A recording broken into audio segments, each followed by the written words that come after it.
হঠাৎ করে এভাবে বিয়েটা হয়ে যাবে আমি কল্পনায় ভাবতে পারিনি। হ্যালো, আসসালামু আলাইকুম, welcome my channel dream gym Rima. কেমন আছেন সবাই? আশা করি ভালো আছেন। তো আমার মামাতো বোনের আজকে বিয়ে, হঠাৎ করেই বিয়ে। ছেলে নাকি সকালে দেখতে আসছিল, পছন্দ হয়ে গেছে, তো আজকের মধ্যেই বিয়ে করে ফেলবে। ছেলে যেহেতু সেনাবাহিনীতে আছে, ওর বেশি দিনের ছুটি নাই, বিয়ে করে বউ রেখে যাবে।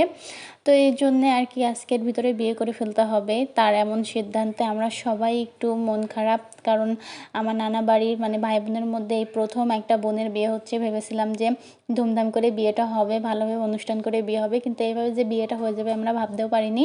তো সকালে আসার পরে হচ্ছে যে অনেক কাজে ব্যস্ত ছিলাম, কারণ রান্নাবান্না যতই বাবুর্চিরা করুক না কেন, গোছ গাছের একটা বিষয় থাকে, তারপর মেয়ে সাজানোর একটা বিষয় থাকে, সব কিছু মিলে অনেক ব্যস্ত ছিলাম, যার কারণে বেশি একটা ভিডিও করতে পারিনি। তো এখন একটু ফ্রি হলাম, তো এই জন্য আপনাদেরকে যতটুকু সম্ভব ভিডিও করে দেখাচ্ছি।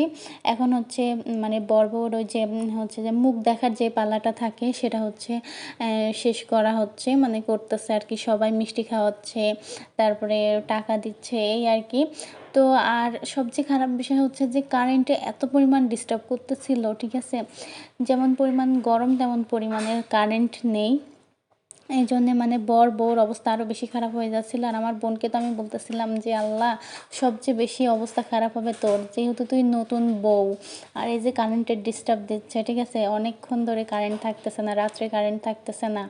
মানে একই মানে বেশি একটা দূরে বিয়ে হয়নি, ঠিক আছে, একই জেলার ভিতরে বিয়ে হয়েছে, গ্রাম আলাদা। তো সেখানেও এমন কারেন্টের ডিস্টার্ব দিবে, তাহলে আমরা নাই হচ্ছে যে বাড়িতে যেমন সেমনভাবে থাকতে পারবো। তুই নতুন বউ, তাহলে তুই মানে শ্বশুর বাড়ির যে গরম লাগতেছে, না পারবি তুই বলতে কাউকে, না পারবি তুই সহ্য করতে, মানে তোর অবস্থাটা যে এত খারাপ হবে। যাই হোক, তোমাদের বিবাহ জীবনে, তোমাদের সাংসারিক জীবনে সুখ স্বাচ্ছন্দ্য বইয়ে আনো, সেটা কামনা করে সবার কাছে দোয়া থেকে, মহান রব্বুল আলামিনের কাছে দোয়া থেকে আমরা সবাই দোয়া করছি তোমাদের জীবনটা যেন সুখী হয়, এই বইটা আমি শেষ করছি।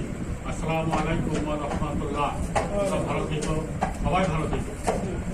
আমার কাছে বিয়ের এই পর্বটা সবচেয়ে কষ্টদায়ক এবং বেদনাদায়ক মনে হয়, কারণ একটা বাবা তার প্রিয় কন্যাকে একটা অচেনা ছেলের হাতে তুলে দিচ্ছে, ঠিক আছে, শুধুমাত্র আল্লাহর উপর ভরসা করে, ভাগ্যের উপর ডিপেন্ড করে। আসলে এই সিনটা আমার মানে যখন আমি ভিডিও করতেছিলাম তখনই আমি কান্না করতেছিলাম। আর এখন তো সে মেয়েটা তার বাবা মার কাছ থেকে বিদায় নিয়ে চলে যাবে একটা অচেনা জায়গায়, অচেনা ফ্যামিলিতে, যেখানে সে আগে কোনো দিন যায়নি, যাদেরকে সে চেনে না, ঠিক আছে, তাদেরকে আজকের পর থেকে তাকে মানিয়ে নিতে হবে। আসলে আজকের দিনটা একটা মেয়ের জন্যে যে কি পরিমাণ মানে যুদ্ধর মতো, ঠিক আছে, যে আজকের পর থেকে সে যুদ্ধে লেবে পড়বে, এবং সে যদি যুদ্ধে জয়ী হতে পারে তাহলে তার জীবনের সফলতা, সুখ, শান্তি সব কিছু।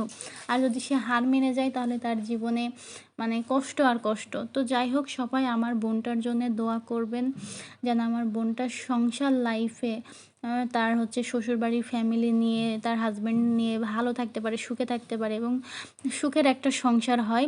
এই দোয়াই যেন আপনারা করেন, আশা করি এই দোয়াটাই আপনারা করবেন।